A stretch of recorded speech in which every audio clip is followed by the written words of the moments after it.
transmitir-lhes a graça de Deus, a bênção, o amor. E eu não vim nessa manhã falar sobre bênção, sobre conta bancária, sobre palavra humana, sobre nada daquilo que possa nos remeter à vida material humana aqui sobre essa terra. A palavra desta manhã, ela se refere basicamente à promessa, à vida. Cristo Jesus, quando esteve aqui nessa terra, ele teve um propósito, durante 3 anos e meio, trazendo a palavra. Expulsando demônios, curando enfermos, mas acima de tudo, ele ensinou a todos aqueles que estavam perto dele, em que ele um dia voltaria. Não como filho de Deus, mas como juiz e rei, onde haveria de reinar sobre toda a terra a partir de Jerusalém. Eu quero que você nessa manhã se remeta em poucos textos, que eu quero nesta manhã trazer a vocês, entender que se nós estamos assentados numa poltrona de igreja evangélica, é porque um dia nós olhamos para a cruz e essa cruz nos atraiu. Esta cruz que não nos promete vida regalada, que não nos promete vida boa sobre essa terra, muito pelo contrário. Você já se fez a pergunta exata, por que os crentes sofrem? Já se fez essa pergunta? Eu não quero pregar sobre a teologia do sofrimento, não. Eu quero pregar sobre a teologia da graça de Deus. Abra sua Bíblia em 1 Tessalonicenses capítulo 4, versículo 13. Nós vamos ler de 1 Tessalonicenses 4, 13 a 5, 4. O tema da palavra desta manhã é o arrebatamento da igreja. Jesus virá, e virá mesmo. Ontem eu postei que eu estaria hoje falando sobre esse tema aqui na igreja, no Facebook, e muitos amigos, irmãos em Cristo, ficaram, onde será? Como será? E eu disse, Cristo Jesus virá em breve, você crê? E um irmãozinho que há muitos anos eu não vejo, postou lá, eu creio, e também creio que toda a terra o verá. Aleluia. Amados, vamos fazer uma análise básica aqui de 1 Tessalonicenses 4. Eu tenho que me policiar, porque esse tema, ele é minha cadeira no seminário teológico, é escatologia bíblica, e quando eu prego sobre isso, eu tenho que me segurar, porque senão eu disparo, vou falando e atropelo muita coisa, vou atropelando. E eu tenho um propósito hoje, é fazer você ver que a sua vida aqui na terra não é vã. Ela tem um propósito. Amém? Vamos então olhar aqui a palavra do Senhor Jesus. 1 Tessalonicenses 4,13 diz assim, não queremos, porém, irmãos, que sejais ignorantes com respeito aos que dormem, para não vos entristecer de como os demais, que não têm esperança. Pois se cremos que Jesus morreu e ressuscitou, assim também Deus, mediante Jesus, trará em sua companhia os que dormem. Ora, ainda vos declaramos por palavra do Senhor isso, nós os vivos, os que ficarmos, até a vinda do Senhor, de modo algum precederemos aos que dormem.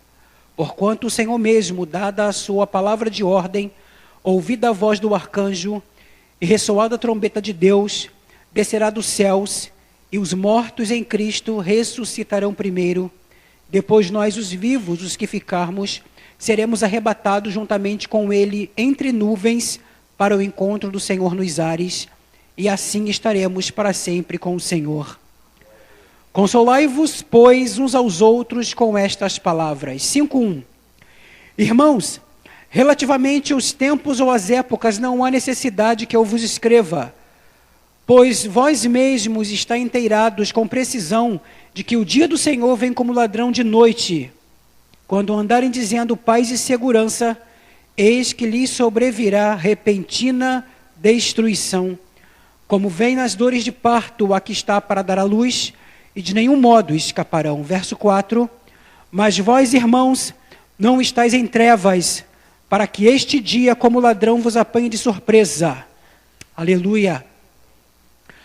Amados, eu estou usando aqui a versão Almeida, revista e corrigida. Por que eu escolhi esse tema desta manhã? Primeiro, porque algumas semanas atrás, pastor Antônio trouxe uma palavra parecida com essa, falou sobre o arrebatamento da igreja.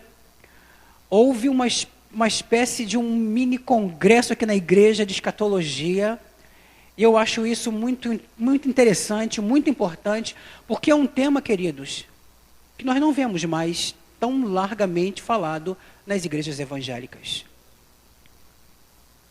Por conveniência, por desconhecimento, por conformismo, ou simplesmente por uma teologia que tem se pregado hoje em dia, que é de troca. Quando Cristo Jesus, quando nos expôs a palavra, nos deu a graça revelada, Ele não nos prometeu vida regalada, como eu disse anteriormente, nem tampouco facilidades nessa terra, mas Ele nos disse que nós deveríamos levar a termo, eu estou parafraseando, a nossa vida nele, olhássemos para Ele, e para Ele nós viveríamos. A vida do crente é uma constante, e de vez em quando, seja no seminário teológico, seja em escolas bíblicas, que eu às vezes estou por ali, ou mesmo aqui na nossa igreja, algumas pessoas me perguntam, Zé Roberto, quando Jesus realmente irá voltar? Gente, eu não tenho fórmula mágica e nem calendário explicativo a esse respeito. Graças a Deus. Mas a Bíblia, ela diz que nós devemos levar a nossa candeia acesa, como se Cristo fosse voltar amanhã. Nós devemos ter a plena consciência de que Jesus, Ele virá. Mas e se Ele voltar daqui a 1 hora? E se Ele nos chamar, igreja, daqui a 40 minutos, no término desta pregação? E se Ele nos arrebatar? E quando eu digo nos arrebatar, é arrebatar a igreja na face da terra. Eu sempre trago essa realidade, seja numa pregação, seja numa aula de escatologia, de que quando Cristo tomar a sua igreja para si, esse dia será um dia glorioso, será um dia maravilhoso, será um dia cheio de glória, mas também será um dia de terror. Milhões e milhões subirão. Milhões e milhões estarão diante do Eterno. E me ressoa na cabeça aqui um louvor da harpa ou do cantor cristão, que é um dos hinos de uma das forças americanas. Já refúgio a glória eterna de Jesus, o Rei dos Reis. Breve o reino deste mundo seguirão as suas leis.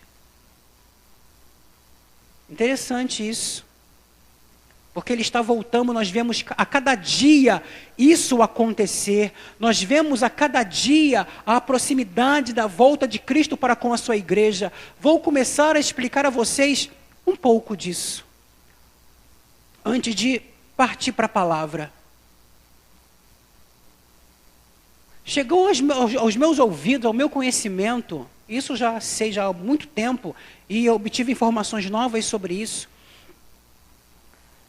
Israel está começando a ter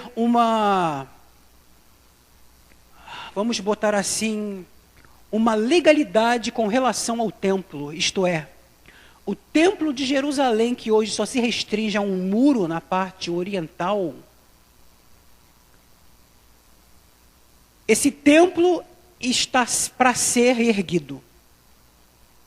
Como? Se no local onde o templo está erguido, existe uma mesquita muçulmana, que tem o nome como Domo da Rocha, entre aspas, uma mesquita com um domo todo em ouro. Alguém aqui já viu essa foto? Se não viu, busque no Google, você vai ver que é uma mesquita lindíssima, no alto. Aquele local era o local do antigo templo de Jerusalém, que foi destruído em 586 a.C. por Nabucodonosor, foi reerguido por Zorobabel, em Esdras e Neemias você lê isso. Mais tarde ele é colocado por terra, novamente, e é reerguido por Herodes o Grande, e mais tarde, no ano 70, ele é novamente destruído, e não mais é reerguido. Saiba você que em Jerusalém chegaram informações fresquíssimas esta semana aos meus ouvidos, que o rabino Salomão Getz, ele é o rabino primor do templo, do muro oriental. Já existe toda uma gama sacerdotal armada, já existe homens identificados como sendo da tribo de Levi para oficiar no templo, já existe vestes sacerdotais preparadas, já existe utensílios do templo todo confeccionado. Em 1986, os Estados Unidos, que tem muitos interesses nisso, ele é a águia de Isaías, capítulo 52. Gente, eu não vou falar muito sobre isso, senão eu vou discorrendo. Os Estados Unidos, em 86, doou, não emprestou, não simplesmente colocou lá para a mostra, doou o candelabro de 1,10 m, todo em ouro. À época de 86, ele valia $5 milhões. Hoje, esse candelabro já existe, a mesa dos pães já existe, e a arca? E a arca? Sobre a arca existem várias histórias, existem várias histórias na televisão, em filmes, em literatura. Eu fico com o que a história da igreja declara. A história da igreja, existem duas versões para a arca. Eu vou dizer uma, senão eu vou muito longe. Salomão, Reis, capítulo 10, se eu não me engano, Salomão, quando começa a perder o domínio do reino, ele casa com princesas moabitas, etéias, princesas em que o Senhor declarou na palavra que não se casassem com elas. E essas mulheres perverteram o coração de Salomão. Mas vamos voltar um pouco na história. Salomão, no auge da sua graça de sabedoria, ele recebe a visita de uma rainha. A Bíblia não fala muito sobre ela, mas a história etíope fala muito bem sobre ela. É a rainha de Sabá. A Bíblia só fala um pouquíssimo sobre ela. Que ela preparou uma comitiva grande, levou presentes, ouro, pedras para conhecer o homem mais sábio de todo o Oriente, então conhecido, Salomão. A Bíblia não fala muito sobre ela, mas a história etíope declara que ela poderia ter entre 15 a 18 anos. Suas feições eram como pedra de jaspe, isto era linda.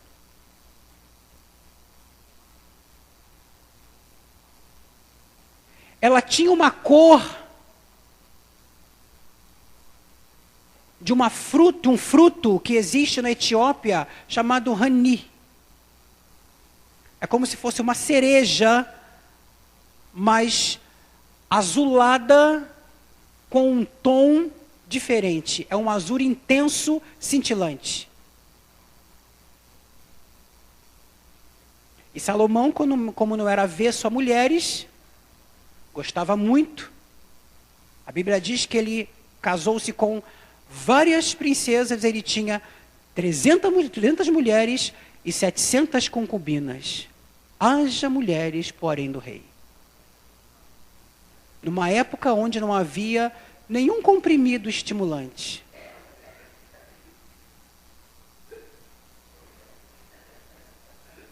E Salomão casou-se com a rainha de Sabá. Em 1994, um arqueólogo americano radicado em Israel, chamado Green Jeffrey, teve um encontro com um dos últimos membros da família real etíope, chamado King Zaine. Green Jeffrey recebeu desse homem documentos que vasculhou a comunidade científica e também teológica, tanto americana, quanto israelense, quanto europeia. Porque esse homem, ao entregar esses documentos a Green Jeffrey, dissertou a ele sobre exatamente o que aconteceu após Salomão cair em desgraça. Ele declara que a rainha de Sabá teve um filho que vivera com Salomão no templo durante os primeiros anos da vida deste menino. Este menino, ele tinha tanto condições de reinar na Etiópia quanto em Jerusalém. Era um dos filhos de Salomão, chamado Memeleco. Toda a linhagem dos nascidos na família real etíope tem esta designação. Memeleco primeiro, segundo, terceiro. A palavra Memeleco se chama o filho do rei. E ele, como judeu, esteve no templo oficiando durante todos os seus primeiros anos de vida. Ao tornar-se rapaz, sua mãe já reinava na Etiópia, ele teve que retornar para a Etiópia para abafar uma revolta civil. E não mais voltou para Jerusalém. Quando soube que o pai havia casado com mulheres etéias, moabitas e daqueles povos do Oriente, ele intentou retornar a Jerusalém para a adoração na data festiva. Eu estou contando a história etíope. Quando chegou perto do palácio, ele verificou que toda aquela vida que ele tinha dentro do templo, com unção do Senhor, com vida consagrada, havia se perdido. Entrou por uma das câmaras secretas do palácio e levou a arca verdadeira para a Etiópia. Ele podia fazer isso porque ele era sacerdote. Fora criado no templo. No Novo Testamento, eu estou fazendo uma mescla aqui de história de judaica com história etíope com história da igreja. No Novo Testamento, nós vemos uma passagem muito interessante, em que é Estevão? Não. É Estevão que tem eu esqueci o nome, agora me foge o nome. É tanta informação que às vezes me foge o nome. Não é Estevão não, é Filipe. Filipe, ao ouvir a palavra do Senhor, o Espírito do Senhor manda que ele saia e se disponha para além do Jordão. E ele vai. Lá ele encontra um alto oficial da rainha de Candace, um etíope. Você já se perguntou por que aquele etíope está ali, naquela posição ali? Ele fora a Jerusalém fazer o quê? Adorar. A Bíblia declara. Se ele fora adorar no templo, é porque ele era o quê? Judeu. Convertido ao judaísmo. Mas ele era da Etiópia. Como poderia ser judeu? E ele lia uma passagem de Isaías, e ele não entendia.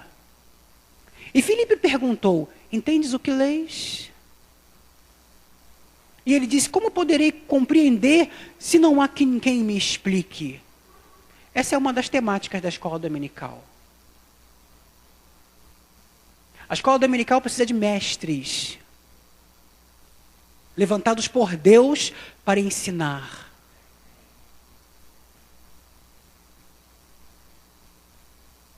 Filipe declara a obra de Jesus para aquele eunuco,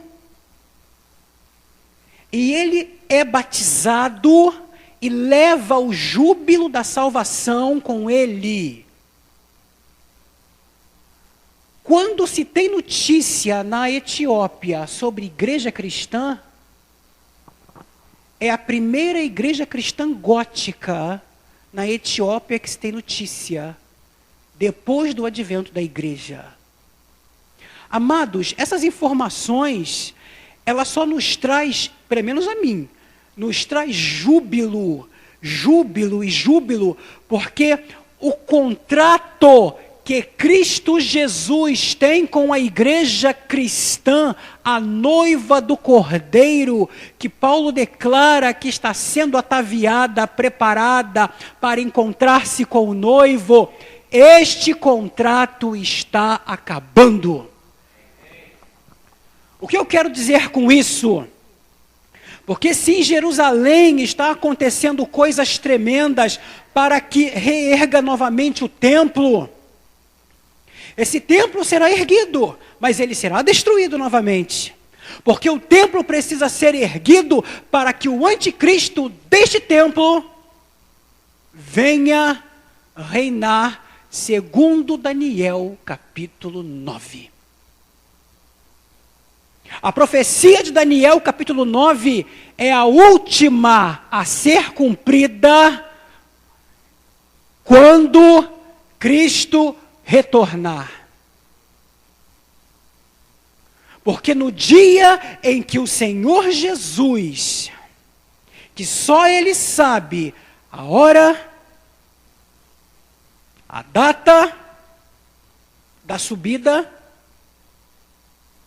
Ontem mesmo eu estava vendo no Jornal Nacional em que um pseudo falso profeta do Nordeste, não sei se foi do Maranhão, Teresina, né? Estava preparando um povo para a morte, uma coisa assim. Quantos profetas ou falsos profetas nessa terra já dataram a volta de Cristo? O mais famoso é um de Miami, que eu tive o desprazer de conhecê-lo aqui no Brasil. Senhor José Luiz de Jesus, na minha antiga igreja Amém, aleluia.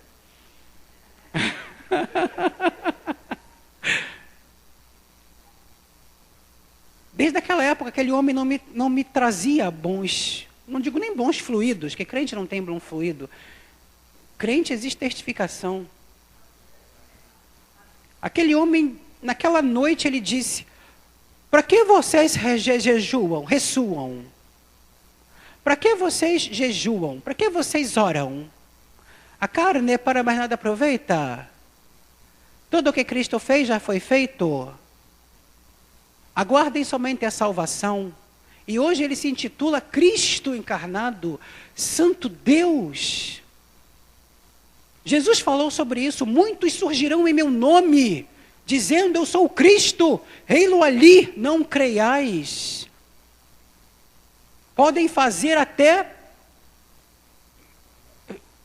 promessas, feitos, não creiais.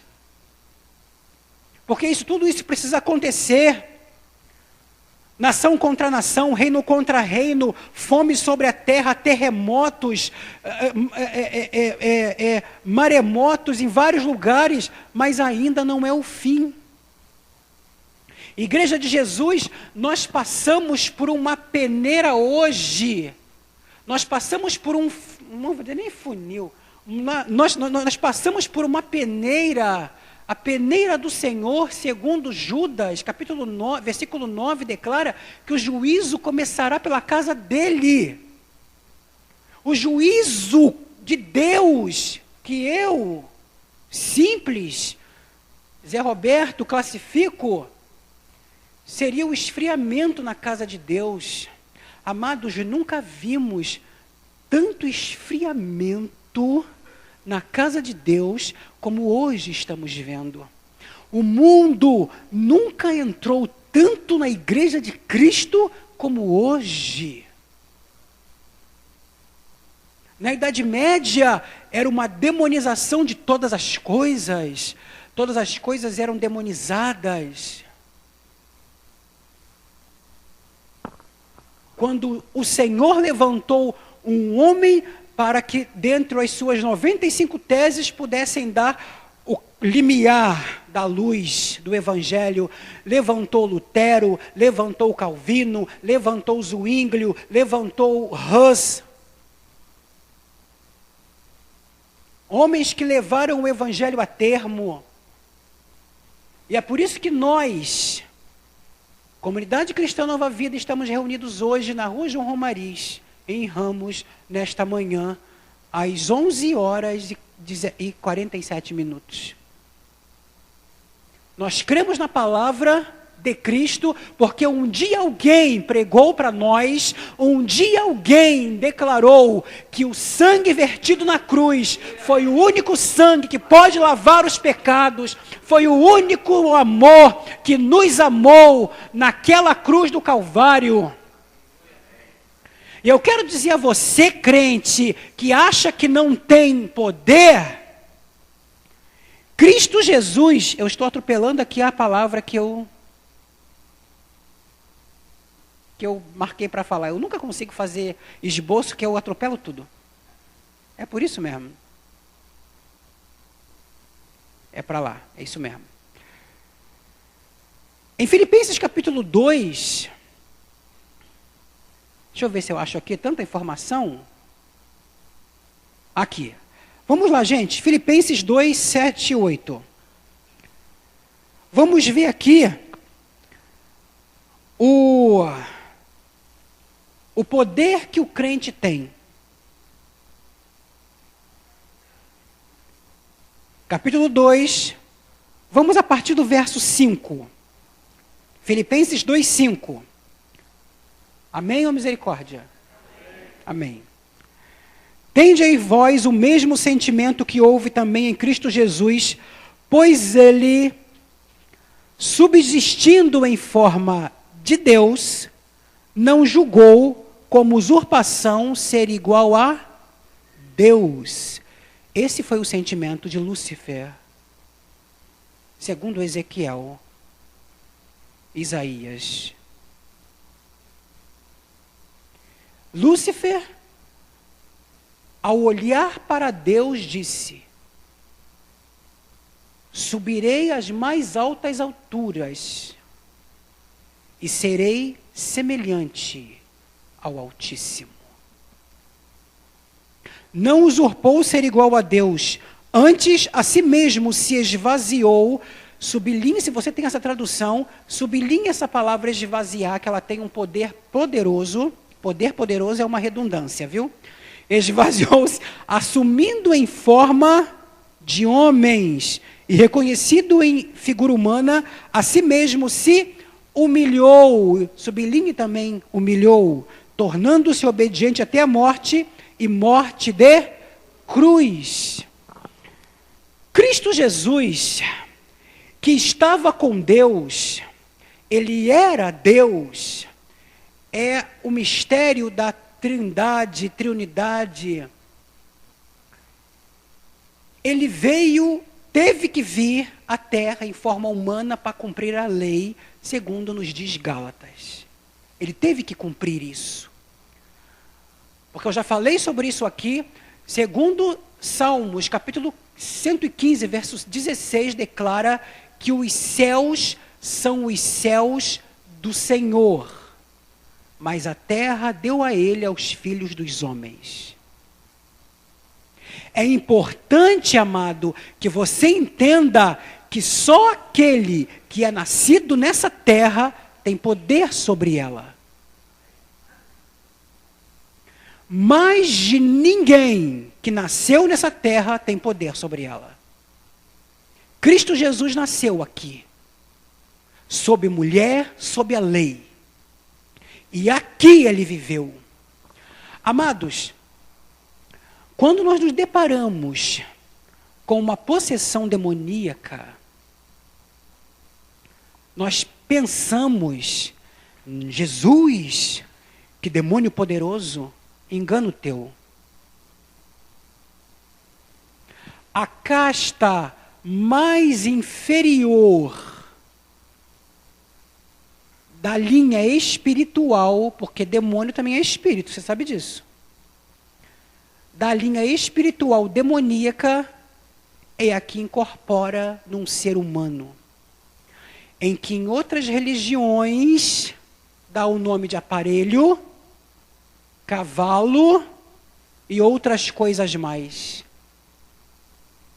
Quando na igreja ele se manifesta, isto é, ele é queimado pelo poder de Deus, na igreja de Jesus, quando o corpo está reunido, amados, há o poder de Deus. Quando ela está vazia, é um prédio. Mas quando o corpo está reunido, Deus mesmo se manifesta nela. É por isso que esta igreja vai subir. É por isso que essa igreja vai se levantar. Senão eu vou falando. É por isso que essa igreja, quando chegar o dia em que a trombeta soar, amados, não fiquemos preocupados com aqueles que já faleceram em Cristo Jesus, porque a Bíblia declara, nós lemos, estes subirão primeiro. E depois nós, os vivos, o que estivermos vivos, Jesus pode voltar daqui a 1 hora, ou daqui a 10 anos, ou daqui a 100 anos, mas nós estaremos sempre aguardando a sua vinda.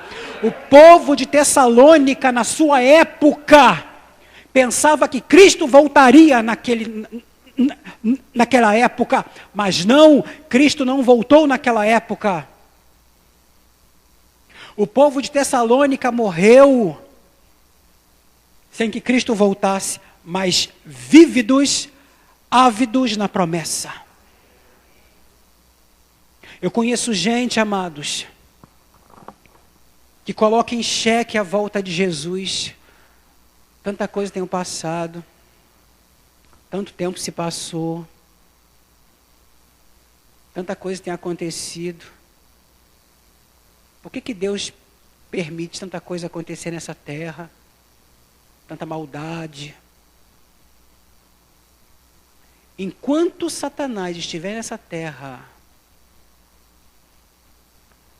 tendo a quem emprestar os corpos para que ele sobreviva, porque espírito não pode pegar esta Bíblia e levantar. No mundo espiritual existem leis que são estritamente obedecidas. No mundo físico, não. A lei de trânsito declara, é proibido estacionar aqui. E o indivíduo estaciona. Não pise na grama.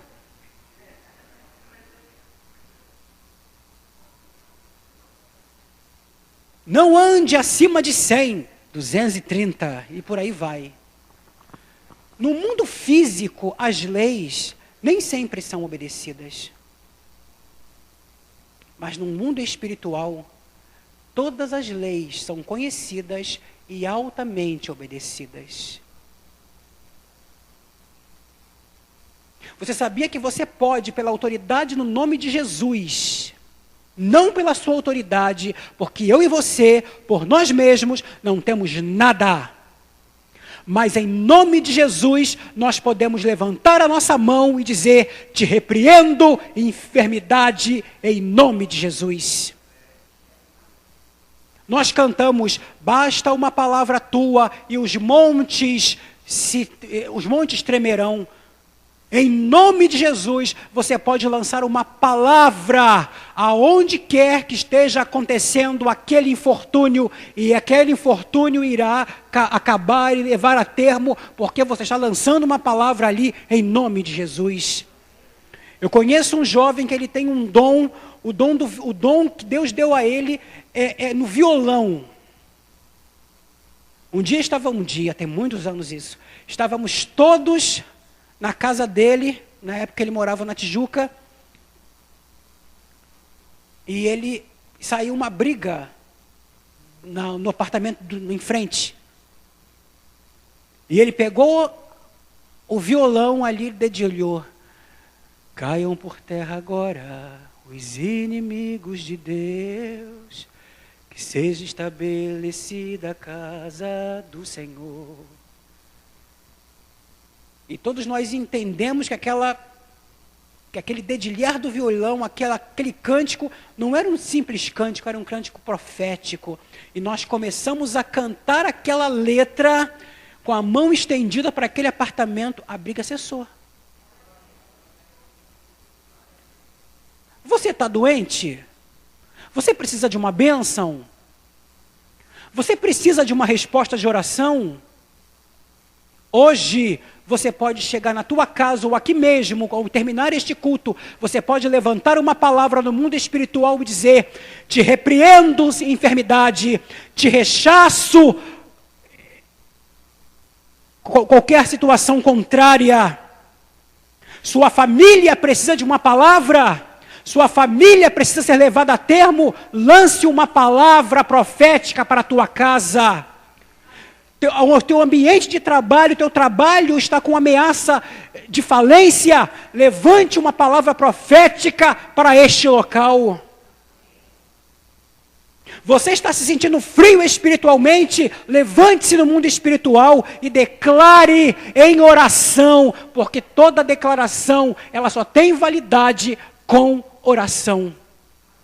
Não pense você, que se você, eu sou de Jesus, vou declarar. Não. Declare em oração, ore a Deus e creia que o Deus que se esvaziou, o Senhor Jesus se humilhou. A palavra humilhar significa retirar toda unção, toda a divindade. Ele se retirou toda a divindade que ele tinha para que em humano ele pudesse contender com o próprio Satanás sobre essa terra e vencer na cruz do Calvário.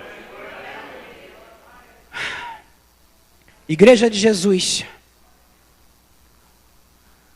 nós vivemos a última hora. Eu não falei nem 10% que eu estava aqui. Glória a Deus. Deus é bom. Nós vivemos a última hora. A hora de ser crente é agora. A hora de não se deixar levar pelos infortúnios do mundo, eu quero falar aqui para os jovens, é agora. O mundo oferece a vida lá fora em bandeja de prata. O fruto é doce. Mas o seu final, o seu caroço, a sua semente é amarga e traz morte. Igreja de Cristo Jesus, localizada aqui. Entenda que eu não quero nem dizer que nós somos a última geração, mas nós somos a geração que estamos vendo tudo isso acontecer.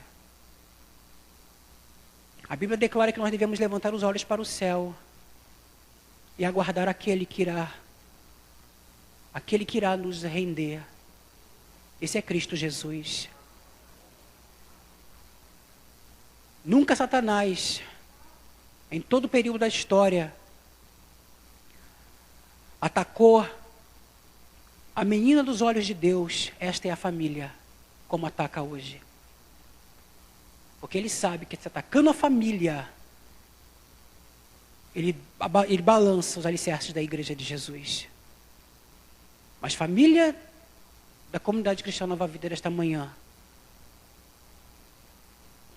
tenha a visão que se você estiver em Cristo, ou se esse estar em Cristo hoje pode estar um pouquinho balançado, corra hoje, agora, para os braços de Jesus. Hoje não é uma vida de confusão e nem tampouco de será que sou mesmo, será que eu não sou? Por que oscilareis entre dois pensamentos, diz a palavra? Se o Senhor é Deus, serviu. Você tem que ter em mente que você e a sua casa têm que servir ao Senhor.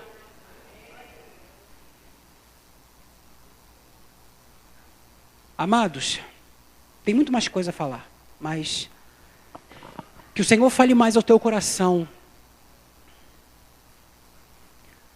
Que se nós estamos até aqui, é porque até aqui o Senhor nos ajudou.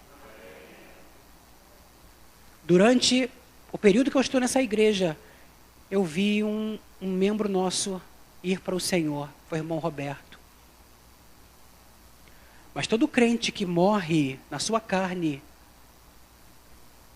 1 Tessalonicenses 4 declara que ele está com o Senhor. E grande será o dia em que todos nós estaremos nas bodas do Cordeiro. E esse Cordeiro dirá: vinde benditos de meu Pai. Aleluia. Amados, que o Senhor te abençoe.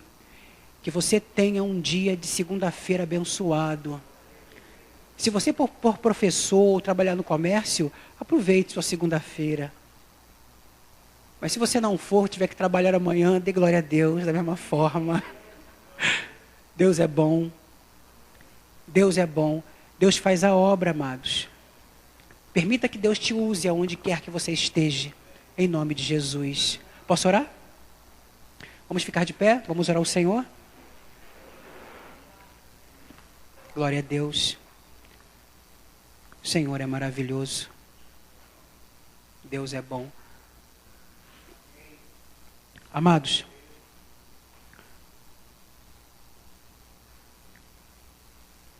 quando eu fiz menção um dia de seguir ao Senhor,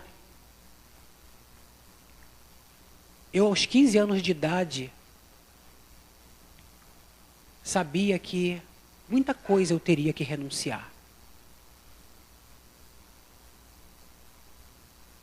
Muitas lutas passei.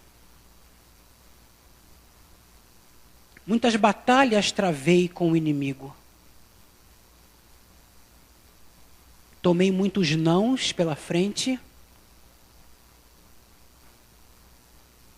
Mas em todas as batalhas o Senhor me informou, me apontou que Ele estava comigo. Eu não sou melhor do que ninguém. Eu conheço irmãos que já caíram, que já estiveram no arraial de Deus e hoje não estão mais. Eu conheço gente que hoje apostatou da fé, pelas redes sociais, dissemina sua apostasia. Isso é lamentável.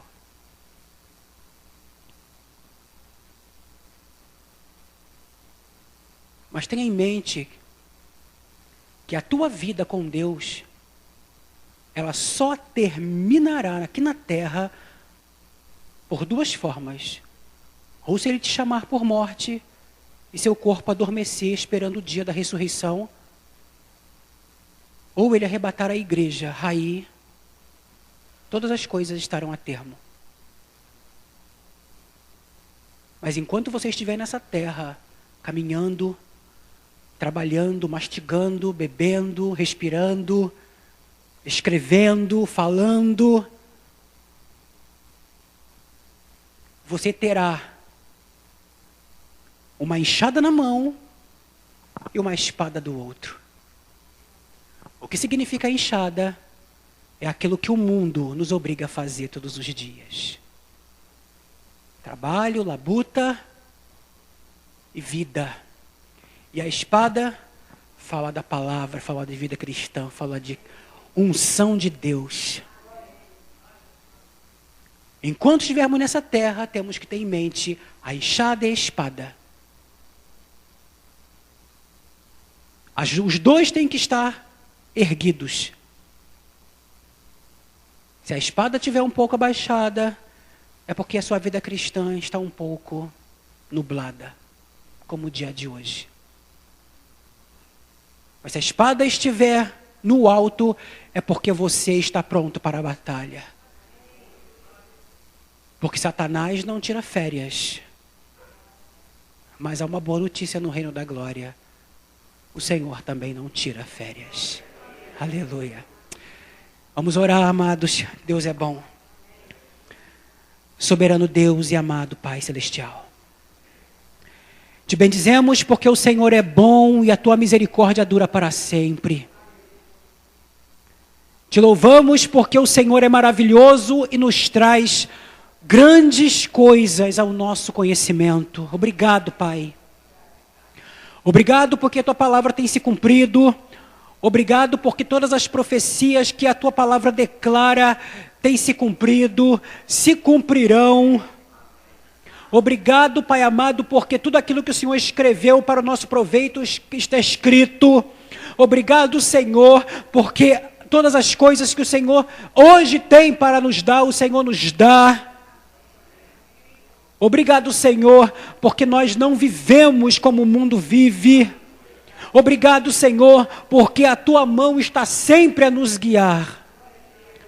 E por isso, Senhor, nos conduza a passos retos e a pastos verdejantes. Nos conduza, Senhor Deus, a trazendo sempre uma palavra temperada com sal. Nos conduza, Senhor Deus, a uma vida reta e santa. Nos conduza, Senhor Deus, a sempre uma vivência contigo mesmo, a experiências contigo, Senhor. Que nós que estamos aqui nesta manhã possamos ter uma experiência com o Senhor. Experiência franca, experiência tremenda, para que nós possamos entender qual seja a boa, agradável e perfeita vontade que vem de Ti.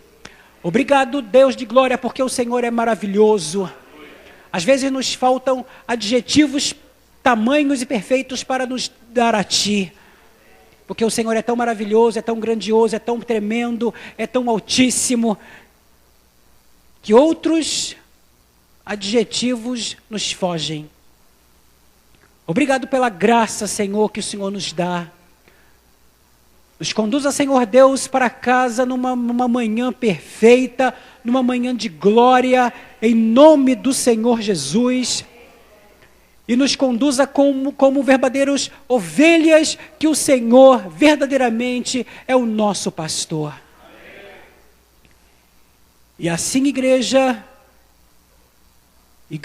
comunidade cristã Nova Vida, que o Senhor te abençoe e que Ele te guarde, mas te guarde com graça.